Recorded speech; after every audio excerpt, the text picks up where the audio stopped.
Short answer would be no. Long answer would be no. Longer? No, but I think it's, I mean, so some years ago I had a chance to listen to Crystal talk about his work, which I thought was kind of great. He was talking about getting a piece. He was talking about getting a piece made, and he was paid $27 million for it.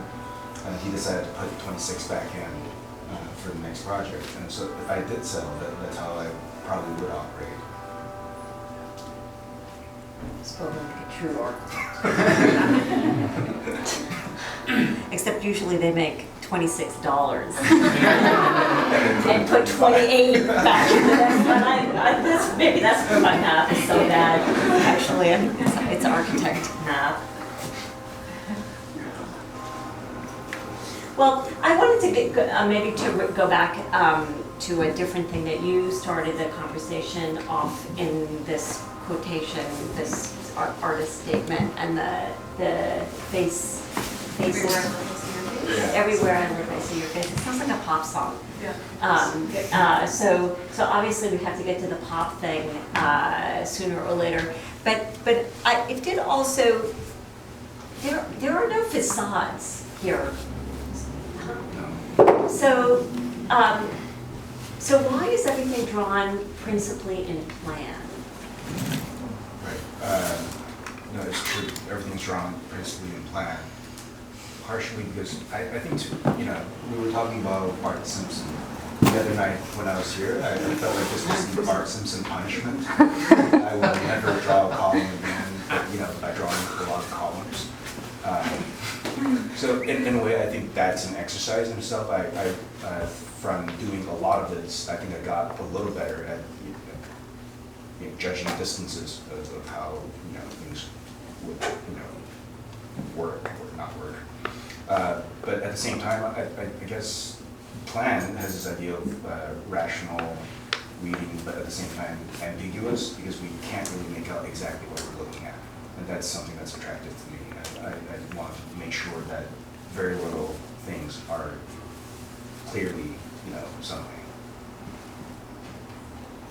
I think it's interesting how by using profile and silhouette in plan, that you're, at least I feel from object to object, looking at the territories you're producing, either within the boundary of that profile or between profiles.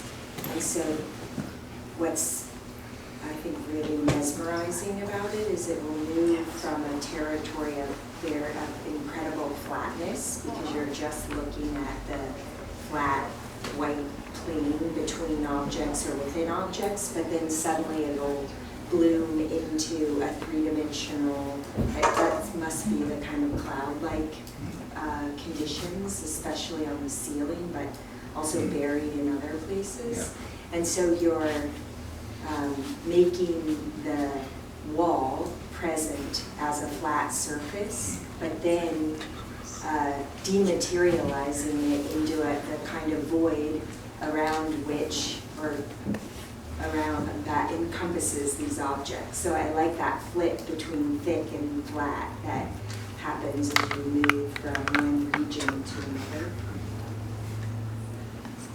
Just to maybe pick up on something about the pop song, that's immediately what I thought when I was reading the description. Pop song, because I was actually reading this interview.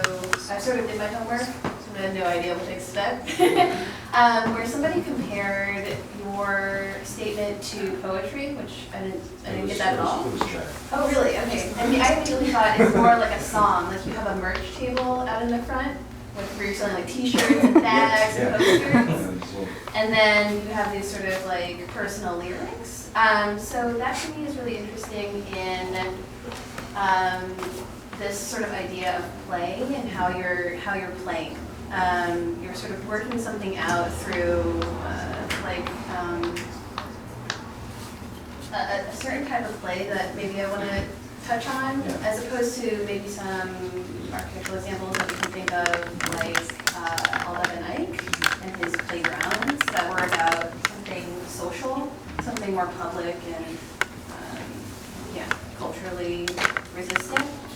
I think that when you have a first-person narrative, it does something different. Yeah.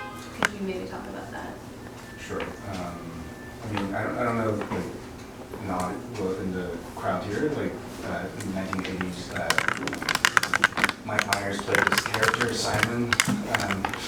Hello, my name is Simon. I like to make drawings. Do you guys remember this? And so everything he draws comes true.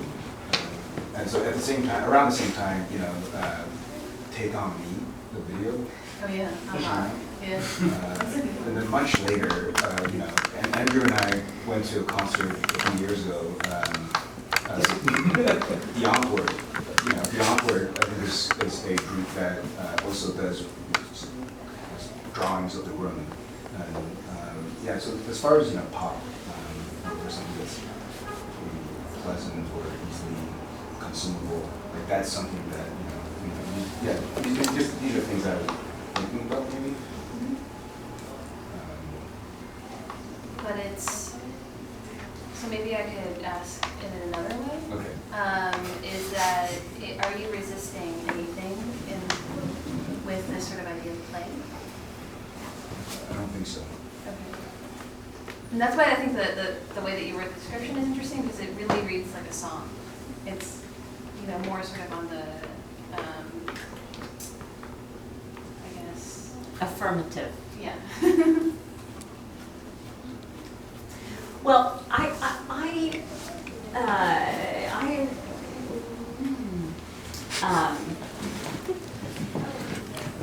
so they're not all, the thing is that like not all plans are equal. And I think that one issue here is at you know, what form of discrimination do you make possible?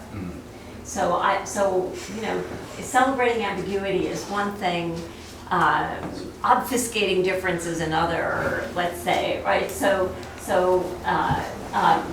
you've got some, well, you maybe, I don't know where Heather went, maybe